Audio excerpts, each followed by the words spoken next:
Good morning, students.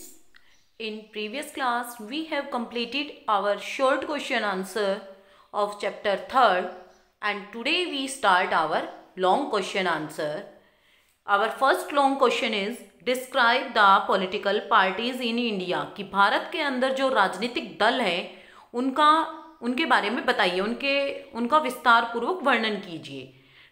India follows a multi-party system where there are more than 2 political parties. कि भारत के अंदर बहुदलीय जो सिस्टम है और इसके अंदर 2 से अधिक पार्टियां हैं. भारत के अंदर 2 से ज़्यादा पार्टियां हैं. यहाँ पे मल्टी पार्टी सिस्टम है. National parties are those political parties which are present significantly throughout the country such as BJP, INC, CPI etcetera. कि जो नेशनल पार्टीज़ हैं वो कौन सी हैं? जो पूरे देश को रिप्रेजेंट करती हैं, पूरे देश के अंदर उनका महत्व है, जैसे BJP, INC, CPI. ठीक है. Political parties which have influence over certain region और state are known as regional parties such as AID, MK, DMK. कि पॉलिटिकल पार्टीज वो पार्टीज हैं जो किसी एक क्षेत्र को ही प्रभावित करती हैं या एक राज्य को ही प्रभावित करती हैं, जैसे AIDMK और DMK.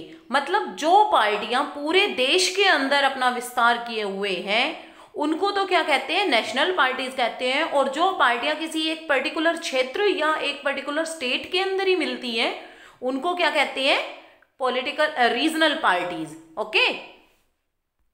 Our second question is what do you understand by coalition government?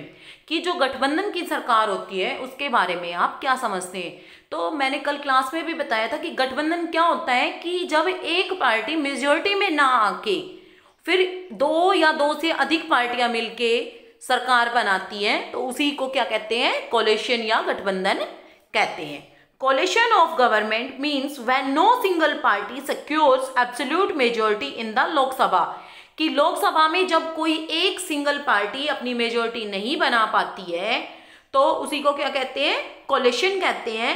In such a situation, government can be formed by an alliance or a coalition of 2 or more different political parties. और इस situation में क्या होता है कि जो government है वो बनाई जाती है 2 या 2 से अधिक पार्टियों के मिलने से. Okay students. जैसे कि मान लो BJP जो सरकार है वो मेजोरिटी के साथ नहीं जीतती है तो उसके साथ और रीजनल पार्टीज जो हैं जैसे आप है या और कोई पार्टी है, कोई रीजनल पार्टी है, वो सारी मिलके जब सरकार बनाती है तो उसको ही कोलिशन या गठबंधन की सरकार कहते हैं. Our third question is explain the electoral process. कि जो चुनाव की प्रक्रिया होती है उसके बारे में वर्णन कीजिए. The announcement of the dates of election initiates the electoral process. कि जो अनाउंसमेंट होती है डेट्स की कि चुनाव उस डेट को होंगे, ये प्रोसेस को प्रारंभ कर देती है, चुनाव प्रक्रिया को प्रारंभ कर देती है. A candidate must be of 25 years of age to contest the election of Lok Sabha. और जो कैंडिडेट होता है जो लोकसभा का इलेक्शन लड़ना चाहता है उसकी उम्र 25 ईयर कंप्लीट हो गई होनी चाहिए. All political parties are registered with EC. और जो सभी पॉलिटिकल पार्टीज होती हैं, जो राजनीतिक दल होते हैं, वो रजिस्टर्ड होने चाहिए इलेक्शन कमीशन के पास. Then nomination paper are filed. उसके बाद जो नामांकन पत्र हैं वो भरे जाते हैं. The campaigning for election start. और जो चुनाव के लिए कैंपेनिंग प्रक्रिया होती है, चुनाव प्रचार की प्रक्रिया होती है, वो स्टार्ट हो जाती है. Electoral symbols are used and polling take place.